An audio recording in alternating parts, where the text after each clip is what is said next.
₹70 લાખના cyber fraud કેસમાં Surat cyber cell હૈદરાબાદની 40 વર્ષીય શિક્ષિત શ્રદ્ધા ગજબીએ અને ભાઈ નીલકાંતની ધરપકડ કરી છે.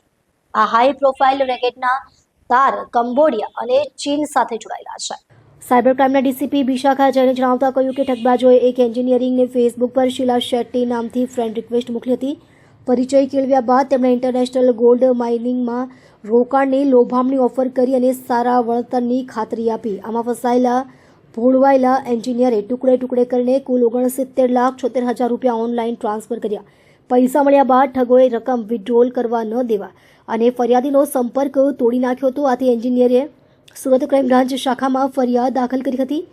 તપાસ દરમિયાન મોટો ખુલાસો થયો કે મહિલા આરોપી અને તેના ભાઈનો કંબોડિયા આધારિત ચાઇનીઝ સાયબર ફ્રોડ ગેંગ સાથે સીધું કનેક્શન છે. મહિલા આરોપી પહેલા ચાઇનીઝ ભાષાના ટ્રાન્સલેટર તરીકે કામ કરી ચૂકી છે. તેણે કંબોડિયામાં 2 મહિના રોકાણ દરમિયાન ચાઇનીઝ ગેંગના સાગરીત લિંછમ સાથે ઓળખાણ કરી હતી અને ત્યાં એઆઈની તાલીમ પણ મેળવી હતી. ગેંગ એઆઈ ટેકનોલોજીનો ઉપયોગ કરતી હતી, જેમાં ટેલિકોલર બદલી શકાતા હતા. મહિલાનો અવાજ પુરુષમાં અને પુરુષનો અવાજ મહિલામાં બદલી શકાતો હતો. વધુમાં લિંછમે મહિલા આરોપીને 430 ભારતીય મોબાઈલ સિમ કાર્ડ રિચાર્જ કરવા માટે ભારત મોકલ્યા હતા. આના બદલામાં તેણીએ પોતાના ભાઈ નીલકાંતના એસબીઆઈ બેંક ખાતામાંથી ₹1,72,000 મેળવ્યા હતા. આમાંથી ₹1,29,000નું મોબાઈલ રિચાર્જ કરાવવામાં આવ્યું હતું અને બાકીના ₹43,000 બંને ભાઈ બહેને કમિશન તરીકે રાખ્યા હતા. આ 430 સિમ કાર્ડનો ઉપયોગ સાયબર ફ્રોડમાં થયો હોવાનું મનાય છે અને એનસીસીઆરપી પોર્ટલ પર વિવિધ રાજ્યોમાં 34 સાયબર ફ્રોડની ફરિયાદો આ સાથે જોડાયેલી મળી છે. હાલમાં બંને આરોપીઓને 4 દિવસના પોલીસ રિમાન્ડ પર મોકલવામાં આવ્યા છે. તપાસ ચાલુ છે.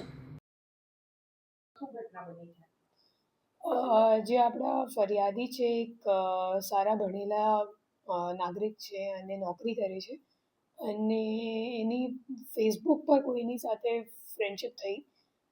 સામેવાળા એને પોતાની ઓળખ શીલા શેટ્ટી કરીને બતાવી અને એમ કીધું કે હું મુંબઈથી વાત કરું છું અને મારું એક્સપોર્ટ ઇમ્પોર્ટનું બિઝનેસ છે. પછી એ લોકો ચેટ કરી લાગ્યા કંઈક અને કોન્વર્ઝેશનમાં વાત થયું કે સામેવાળાએ કીધું કે હું જાતે ગોલ્ડ માઇનિંગમાં ઇન્વેસ્ટ કરું છું અને સારો નફો મળે છે, 0.5% દરરોજનું મને મળે છે. તો સામે આપણા જે ફરિયાદી છે એમને પછી લાલચ આવી ગયું અને એમને 4-5 મહિનામાં ટોટલ કુલ મળીને 20 લાખ જેટલા ઇન્વેસ્ટમેન્ટ પણ કરી નાખ્યું. 26 લાખ.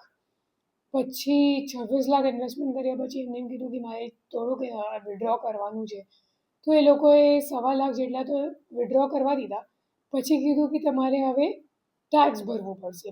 પછી એમને કીધું કે મારી પાસે અત્યારે પૈસો નથી, તો હું ટેક્સ કેવી રીતે ભરું? તો શીલા શેટ્ટી એમ કીધું કે ચલો આપણે પાર્ટનરશિપમાં ભરીએ, તમે 50% ભરી દો, હું 50% ભરી દઉં. પછી ફરિયાદી પાસેથી એ લોકોએ 21 લાખ જેટલા રૂપિયા ટેક્સમાં ભરાવી દીધા. પછી ફરિયાદીએ કીધું કે હવે મને વિડ્રો કરવા દો, મારી મા બીમાર થઈ ગઈ છે. તો પછી એ લોકોએ કીધું નહીં, હવે તમારે માર્જિન મની પણ પે કરવું પડશે, તો ત્યારે વિડ્રો થશે. અને એમ કરીને એમની પાસેથી હજી 20 લાખ રૂપિયા, મને ટોટલ 69,96,000 રૂપીસનું એમની પાસેથી ઇન્વેસ્ટમેન્ટના નામે પૈસા લઈ લીધું અને કોઈ પણ જાતનું પૈસા વિડ્રો નથી કરવા દીધા. પછી દિવાળી સુધી એમને ખબર પડી કે મારી સાથે ફ્રોડ થઈ ગઈ અને પછી અહીંયા આવ્યા હતા અને આપણે FIR લીધી છે. પછી આ ગુનાની તપાસ કરતાં અમે લોકોને ખબર પડી કે થોડું ઘણું પૈસો જે સેકન્ડ લેયરમાં આવે છે એ દિલ્હીના એક ખાતામાં ગયું છે. પછી દિલ્હીના જે ખાતા છે એમની તપાસ કરતાં અમે લોકોને ખબર પડી કે એ જો ખાતું છે એક નાગપુરનો રહેવાસી છે એમનું છે અને એ એમની જે બેન છે શ્રદ્ધા ગજબિયા, તો એ બંને જણા એક એસેન્સ કરીને કંપની રજિસ્ટર્ડ છે, એમના ડાયરેક્ટર્સ પણ છે અને એમના અકાઉન્ટમાં આવેલું હતું. પછી અમે લોકોએ શ્રદ્ધા ગજબિયાને ટ્રેસ કરવાની પ્રક્રિયા શરૂ કરી અને ખબર પડી કે એ નોકરી કરે છે હાલ હૈદરાબાદમાં.